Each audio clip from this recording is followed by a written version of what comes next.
ऐसा कर ले। तुमने 2 बार कर लिया, तुम्हारा नहीं हुआ, पर उसने करा, हो गया। कारण क्या था? उसका एक कारण था, उसने तुम्हारी बात पर विश्वास कर लिया और तुम महादेव पर विश्वास ही नहीं कर पाए। अंतर यह जाता, उसने करा, हो गया।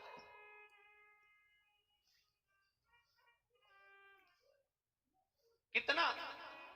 एक पशुपति व्रत को दुनिया के लोगों ने शिव महापुराण के अंदर जो पशुपति व्रत का महत्व है उसको कितना छुपा के रखा था साहब, कितना छुपा के रखा था। क्योंकि वो व्रत केवल एक ऐसा था जिस व्रत के बल पर जो मांगा वो मिल जाता। और कितने सोमवार का होता है? बोलो बोलो जम के। मात्र 5 सोमवार का वो व्रत है।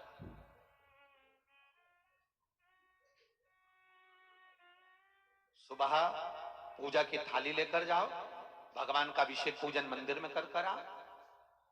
शाम को फिर वही पूजन की थाली, वही की वही थाली, उसमें प्रसाद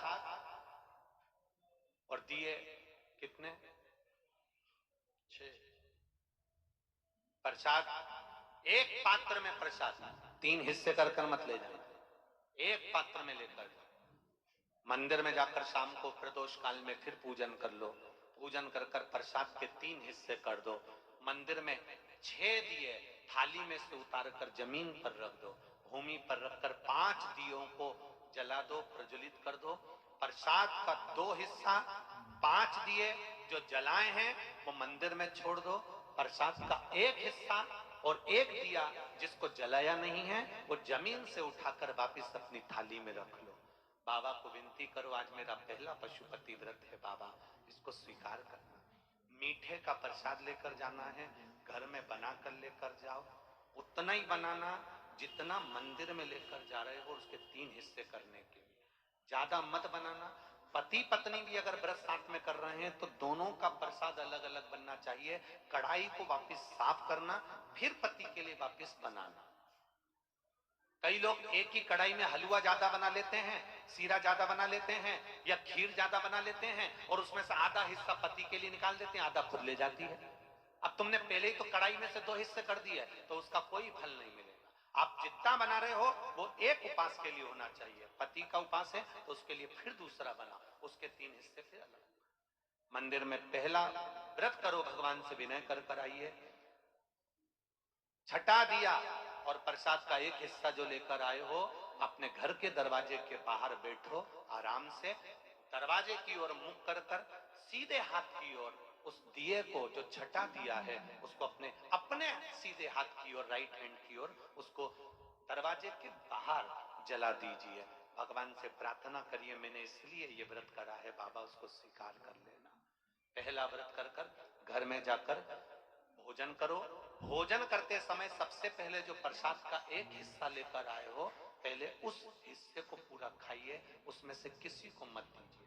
वो आपका व्रत का है, आपको खाना, किसी को नहीं देना। एक चुटकी मात्र भी नहीं, एक चम्मच मात्र भी नहीं। पहले मीठा का प्रसाद खाओ, उसके बाद भोजन करो। भोजन में ये जरूरी नहीं है कि आप मीठा ही खाना है। सुबह फलाहार भी कर सकते हो, भूखे रहते नहीं बने तो सुबह आराम से फलाहार करो, नमक का फलाहार करो, कोई मना नहीं कि तुम मीठा ही पूरा खाओ आराम से, पर भोग मीठे का। अन्न भोजन जब भी करोगे तो सुबह नहीं करना है, वो प्रसाद जब खा लोगे उसके बाद करो।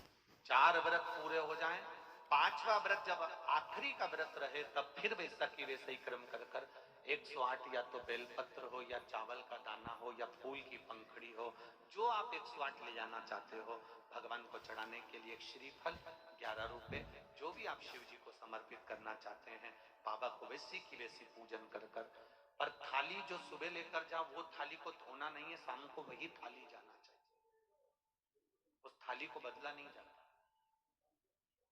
समापन वाले दिन 5वां जब व्रत रहे, बाबा को 108 सामग्री समर्पित कर श्रीफल समर्पित कर अपने हृदय की बात कहकर आइए, दिया लगाओ, वापिस अपने घर के अंदर प्रवेश कर जाओ।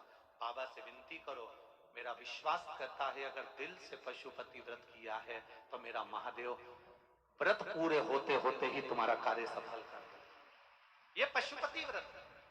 बीच में रजस्वला धर्म आ गया, नारी 7 दिन तक काम नहीं करती, रसोई घर नहीं जाती। बीच में कोई बाहर जाना पड़ गया, बीच में किसी के यहाँ शादी में जाना पड़ गया, बीच में कोई कमी हो गई, कोई समाप्त हो गया, किसी के यहाँ बच्चा हो गया, तो उस व्रत को 2 व्रत होने के बाद, 1 व्रत होने के बाद, 3 व्रत होने के बाद अगर ऐसा कुछ हो जाता है तो व्रत को वहीं पर रोक दो। फिर अगली बार जब पूर्ण तरह से अच्छा हो जाए तब व्रत फिर चालू कर दो। 2 पहले हो चुके हैं, अब अगला करोगे तो वो तीसरा ही कहलाएगा, वो तीसरा व्रत।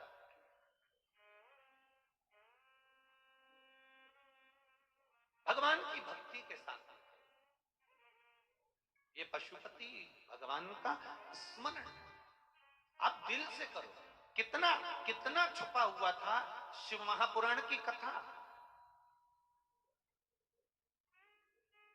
कोरोना काल के पहले शायद कई लोगों को तो स्मरण में भी नहीं होगा कि शिव पुराण की कथा भी सुनने का एक आनंद होता।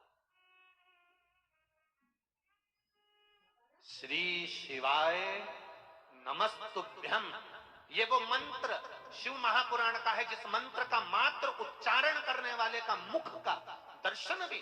और यही नहीं, उज्जैन के ऋण मुक्तेश्वर मंदिर में पुराने समय के पत्थर पर अंकित लिखा हुआ है कि शंकर भगवान की शिव महापुराण की कथा सुनने वाला, भगवान शंकर का भजन करने वाला एक पीढ़ी नहीं, अन्य पुराणों में 7 पीढ़ी तरने का लिखा है, पर उसमें लिखा 71 पीढ़ी तर जाती है।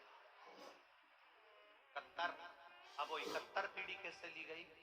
जब आप कथा सुनकर जाते हो, पत्नी ने सुनी तो उसके मायके में और उसके ससुराल में, पति ने श्रवण करा तो गाड़ी चलाकर जितने रास्ते से जाता है और उसका मुख जितनों ने देखा है उतने, कोई गर्भ में मर गया, कोई अधोगति में मर गया, कोई कुंवारी अवस्था में मर गया, कोई किसी कारण से मर गया, बहुत अभिलाषा थी उसके बाद भी बीमारी से मर गया, उन जीवों के कल्याण के लिए ये शिवपुराण है।